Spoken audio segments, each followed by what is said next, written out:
Seigneur soit avec vous. Et avec votre esprit. Évangile de Jésus-Christ selon saint Matthieu. Gloire à toi, Seigneur.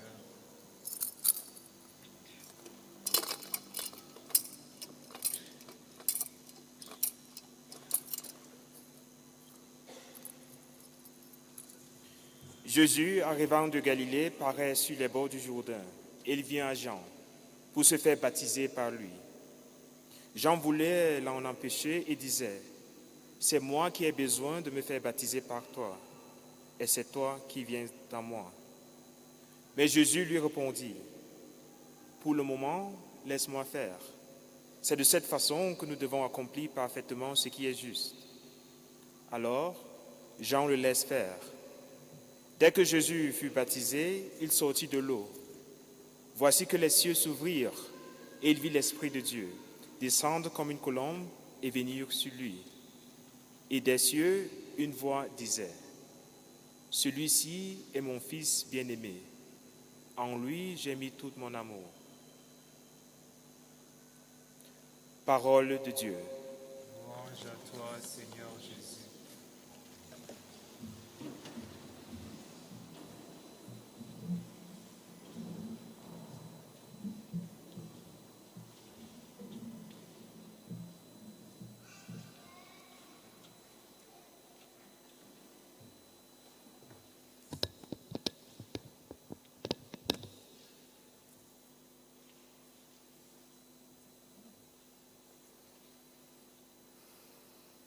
Mes chers frères et sœurs,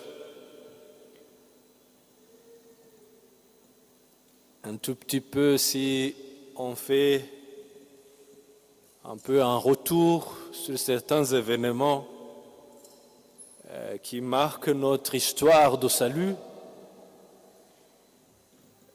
sur une certaine note, on peut facilement dire qu'il y a beaucoup de réalités qui choquent.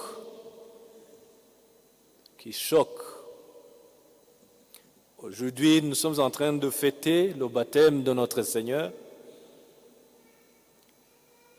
Et le baptême qu'il est en train de recevoir ou qu'il reçoit un jour comme celui-ci, c'est un baptême de conversion.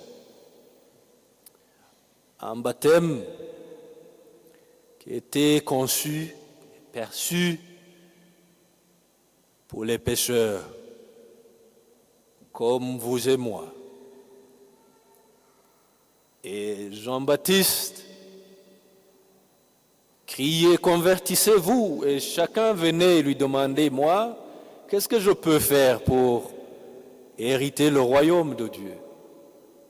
Aux uns, il disait, faites ceci, aux autres, faites ceci, aux unes, faites ceci, aux autres, faites ceci. Comme ça, vous aurez la vie. Alors, une petite question qui m'est revenue, ou qui me revient souvent et que je vous partage.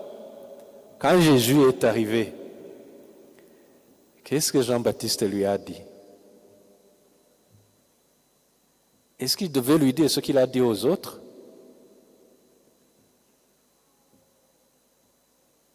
Bon, nous venons de l'entendre dans cette lecture de l'Évangile. Jésus, il s'approche, il vient comme tout le monde, comme l'un de ces hommes qui venaient. Bon, moi je pense qu'à un certain moment, Jean-Baptiste ne le connaissait pas très bien. Vous savez pourquoi?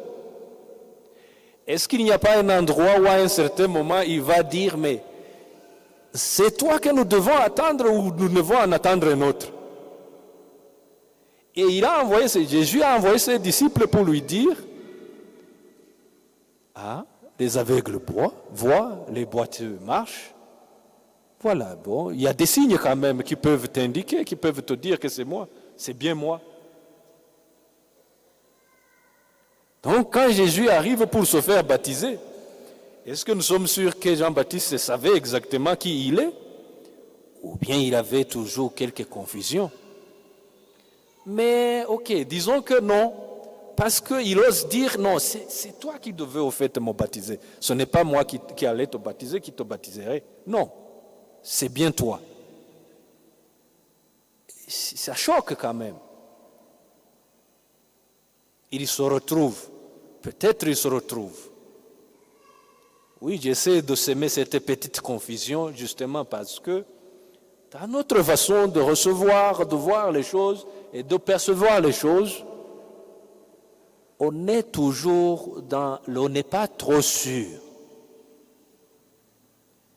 Et même quand on prie, même quand on vient à l'église, et même quand on est assis comme ça, vous et moi, et même quand on célèbre la messe, à un certain moment, il y a quelque chose, on ne sait pas trop, mais on fait confiance, n'est-ce pas? Mais c'est à cela que Jésus l'appelle Jean-Baptiste. Il dit, mais laisse faire pour le moment. Laisse faire. Je sais que tu ne comprends pas ce que je suis en train de faire. Je sais que tu ne comprends pas. Mais laisse faire. Laisse faire. Laisse faire. Tu as entendu beaucoup de choses. Tu as vu beaucoup de choses. Tu penses à beaucoup de choses. Il y a beaucoup de prédicateurs.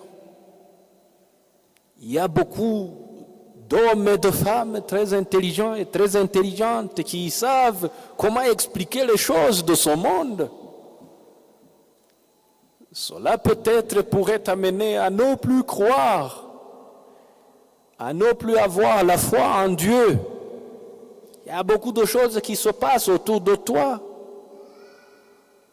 Des circonstances très graves qui nous poussent à douter un tout petit peu.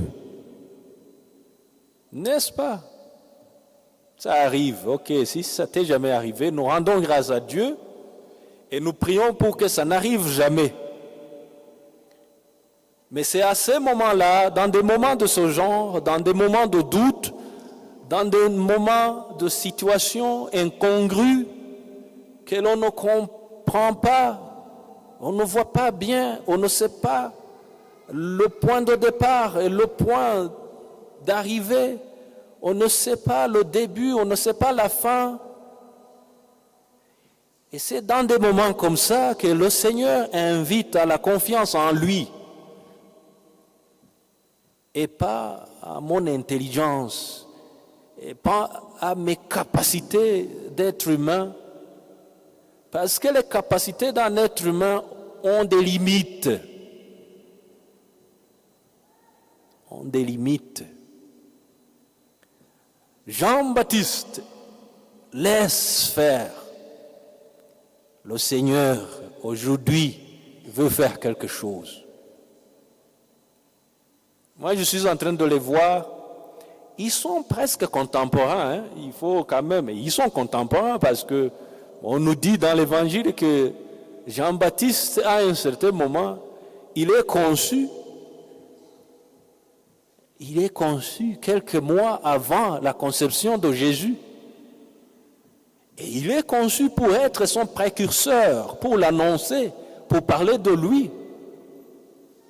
Donc, c'est comme s'ils pourraient se connaître. C'est des cousins, non? L'Évangile nous dit, ils pourraient se connaître. Et peut-être il pourrait y avoir une sorte de familiarité. Bon, toujours quelque chose qui confond. Comment se fait-il? Quelqu'un qui ose dire, c'est toi qui devais me baptiser, mais pas moi. Comment est-ce qu'il pourrait ne pas être quelqu'un qui connaît très bien qui il est? Est-ce que ça n'arrive pas à des moments où on pense qu'on connaît vraiment Dieu dans notre vie, quand on l'a rencontré? On le connaît bien, on sait très bien que oui, j'ai quand même une connexion avec Dieu. Eh bien, à un certain moment, on doute ou on fait une vie, on mène une vie qui probablement montre des signes d'avoir une certaine sorte de confusion par rapport à l'image que nous avons de Dieu, par rapport à ce que nous connaissons de Dieu. Ça arrive. Jean-Baptiste, il approche, il lui dit, laisse faire. Et après ça, les cieux s'ouvrent. Il le baptise et les cieux s'ouvrent. Qu'est-ce que ça veut dire? Quand on permet à Dieu d'entrer dans notre vie, les cieux s'ouvrent. Les cieux s'ouvrent. Comment?